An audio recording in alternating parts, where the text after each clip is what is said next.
So what we are talking today is about the improvements over the years in the endodontic files. So the files have changed, have some improvements in the movement, in the kinematics, in the alloy, and that's what we are talking about in this next minutes.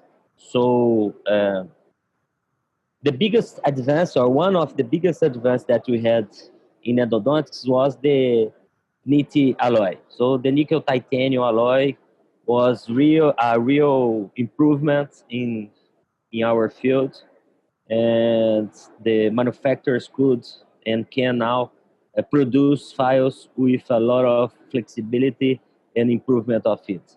So when we pass through the stainless steel files to NiTi files, we have a real improvement in the flexibility of these files. And this was very, very good for us because the main problem that we have in endodontics is the root canal morphology full of bacteria. So we need to clean mechanically, also associated to a good solution to irrigate the root canal, a good dressing, but it's important to remove this mechanically too. So the files need to adjust in the curvature, in the curved canals, and this was something very good for us. My experience in endodontics starts in 1999 when I had my first contact with this area, and since then I could try a lot of different files, different brands, and different concepts in root canal preparation. And today we have a new instrument, Prima Files, that are came into the market with a very interesting characteristics, and I think this is a good option that we have now, and I'll show you something about that. But before, I I wanna stand and say where are we in endodontics and how the files evolved since we passed through the hand instrumentation to a motor drive continuous rotation. So we had a very important improvement in the kinematics of the instrumentation, the root canal preparation, and a very, very good improvement than the alloy. And this was uh, a moment that the endodontics were more, well, the endodontics was more democratized.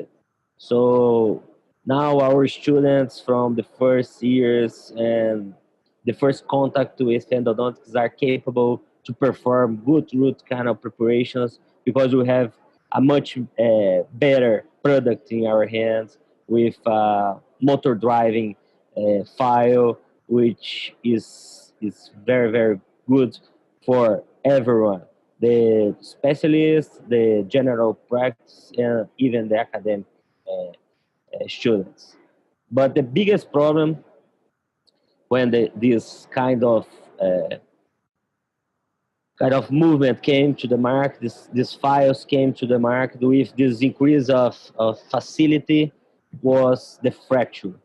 So specialists, general clinicians started to use these files, but they start to broke in their hands. And this was a big, big, big problem in that moment. So to improve that and to avoid the fracture, the first point, the first thing is to understand how these files fractures. So the nickel titanium alloy files, and all of them can break in three different ways. The first of all is the fatigue. So we need to replace the files when they have some kind of deformation, and we can't use this many times. We have to use this and replace the files before it suffer the fatigue. The second possible cause of fracture is the flexural fracture. So I'll show some videos that will be very easy to understand as the torsional fracture too. So the flexural fracture is associated with the alloy, the flexibility of the file. So when I have a file in rotation in the root canal, in a curved root canal, we have a point of stress and it can break if you don't use the right movement, pushing it in and out of the canal. This is important. And even with a flexible file, we need to use the movement in the proper manner. But with a flexible file, which a more flexible alloy, will avoid this kind of fracture too. The second fracture is associated with immobilization of the tip of the file. So when we have this immobilization, the tip is locked in some place, in somewhere in the root canal. It's still in rotation and will deformate and fracture. So we can see in slow motion. It's easy to understand, to see. So the file starts when it's locked, it starts to deformate until it breaks, and it's a big problem for us. So understanding the manner that the file can fracture, the manufacturers and the researchers uh, started to look for different motion, a different alloy. And the first improvement was in the motion. So the manufacturers started to work with this reciprocating movement, this oscillatory movement in a different kinematics, and something very interesting because it's a much safer movement. In these videos, we can understand better. So in the left side, we can see this in a continuous rotation, the same side, the same movement. And when the tip is locked, I'm sure it will break. So we have a more effective movement in the left side because it completes the route faster, so it cuts more dentin. But in the right side, we can see a safer movement because the tip, if it's locked, the file goes backward and will not be locked anymore. And this is very, very safe. It's a much safer movement than the left side. So now you have both. We have continuous rotation and reciprocating rotation. And the literature supports us with this safer movement, showing us that the same file and two erased rotary instruments used in different kinematics shows different results too. So they were much safer in the reciprocating motion, and they spend much more time to fracture than when it was used in rotary file, in rotary in continuous rotation. And this is a systematic review supporting that. This is the high level of evidence that we have, and was very, very interesting to understand this safer movement and to see that it's really, really better to use this in reciprocating motion when I have a curved canal and I need a safer movement. But another improvement that we had was in the alloy. So the heat treatment of the same nickel titanium uh, alloy was very important to improve uh, their characteristics, and especially in the flexibility. So after the heat treatment, we can use a much more flexible file. And this file from Prima has even a memory, a control of memory that you can bend the file, and it will still bend after you take out the pressure or the force. So we can compare in the left side a non-heated nickel titanium file, in the right side a heat treated nickel titanium file, and you can see that the right one is much more flexible, and even with this memory control, still bended after the removal of the pressure. And this occurs because the manufacturer can work with different phases of nickel titanium alloy. So we have two phases, basically two phases in this alloy. The first one is the austenite, responsible for the hardness and less plastic deformation. So when we have more austenite phase in the alloy, we have a harder alloy, and the file will not deformate in the plastic way. If you have much pressure, a lot of pressure in the file, it will break. Do not deformate, but it will break. And when we have martensite phase or more martensite phase in this alloy, we have an increase in the malleability, flexibility, and it's a safer file to work. But it can't be too much soft, because if it is, it will not cut the dentin. So we have to work in something in the middle, working with austenite and martensite fade at the same time. And this is very important. And when we have this heat treatment in the files, we improve their flexibility, and we increase their resistance to fracture, as the literature supports us with a lot of studies in this area. So this memory control is interesting because the martensite, the austenite phase of the alloy is controlled by temperature. So in the room temperature,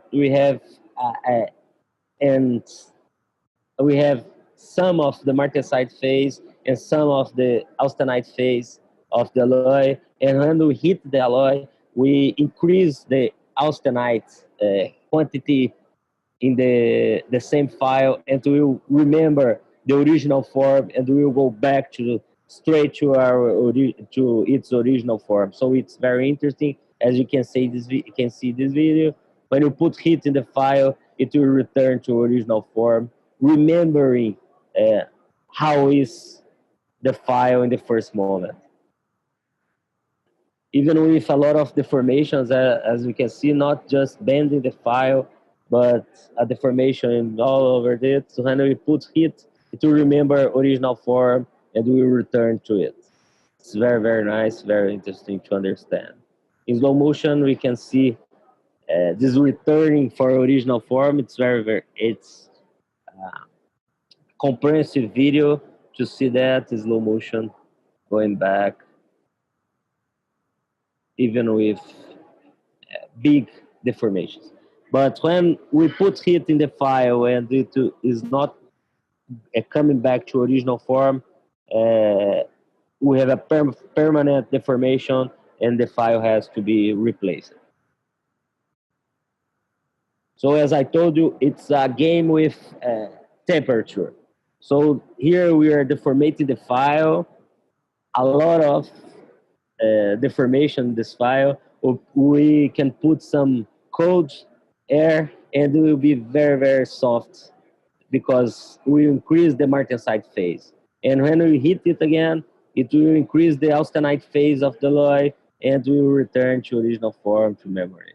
So it's a comprehensive way to understand that. And now we have an improvement in the alloy, heat treated nickel titanium, and we have improvement in the motion, a reciprocating kinematics, which is very, very good, and bring us a safer movement and a safer alloy. But why everyone is not changing the continuous rotation to reciprocate motion is related with some issues, and one of them is the possible extrusion of debris, the more extrusion of debris using this in a reciprocate motion, and the patient can be associated, and the postoperative pain can be associated with this motion in some studies. So when I need to choose something safe, I use the reciprocate motion. But when I need to work in a common canal without any problems, I can use the continuous rotary motion that will not have any problems.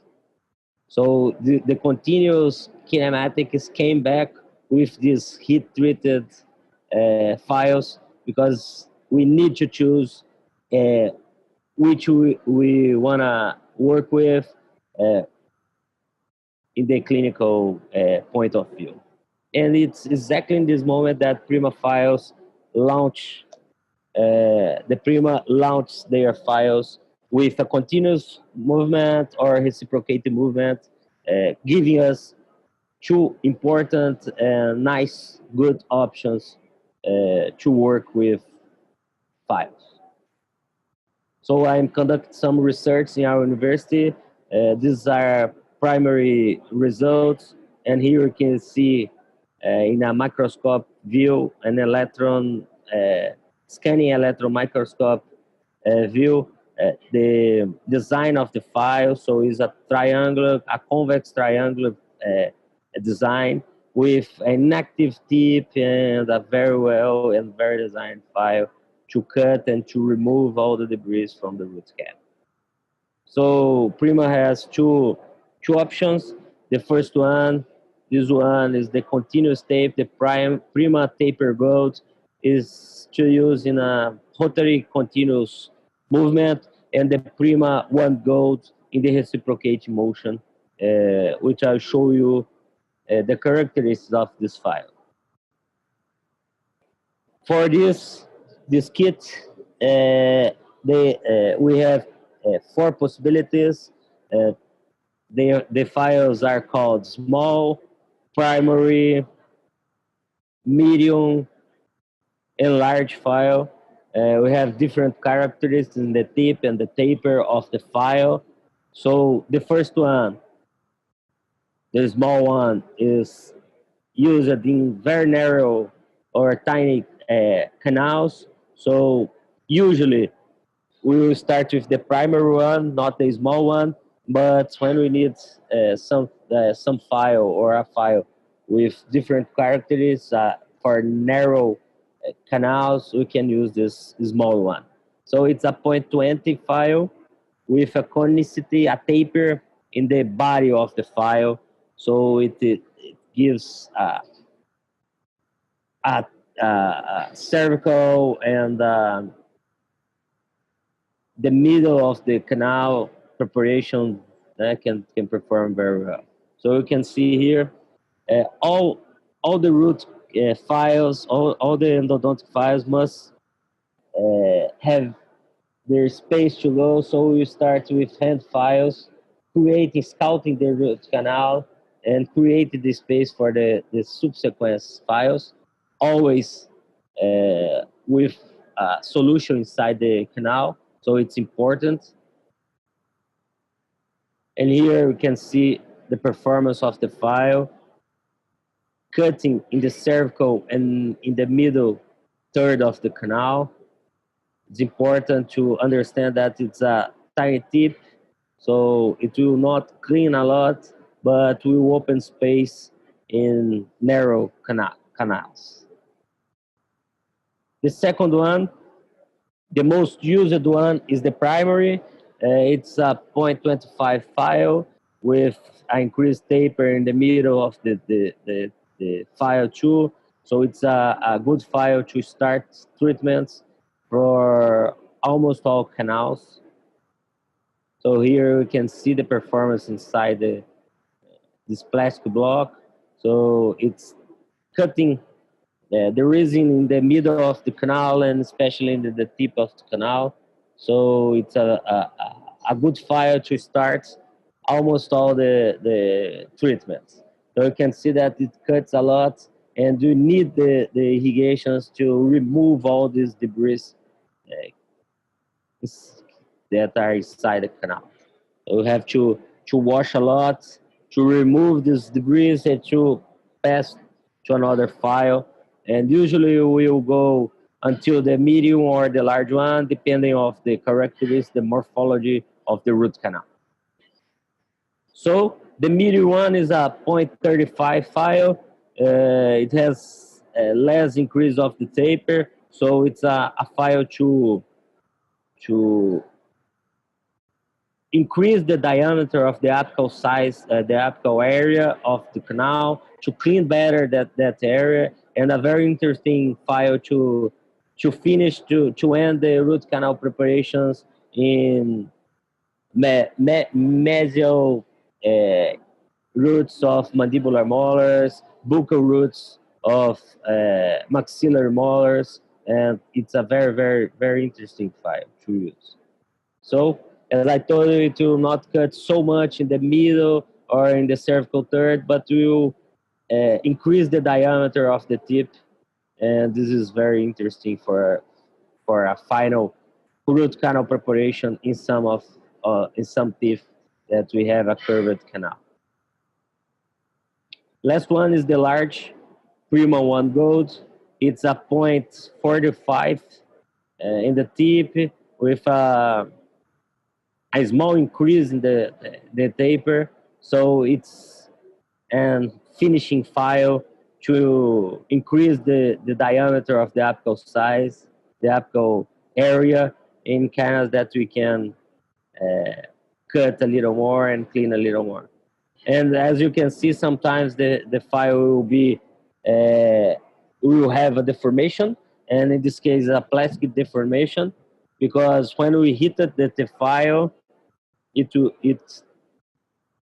turn it back to original form. So it's a interesting way to see if you have a permanent deformation or a plastic deformation. And the Gutacon will fit perfectly. This is a 0.45 Gutacon, and it fits perfectly all over the root canal. And now we can fill the root canal without any problems.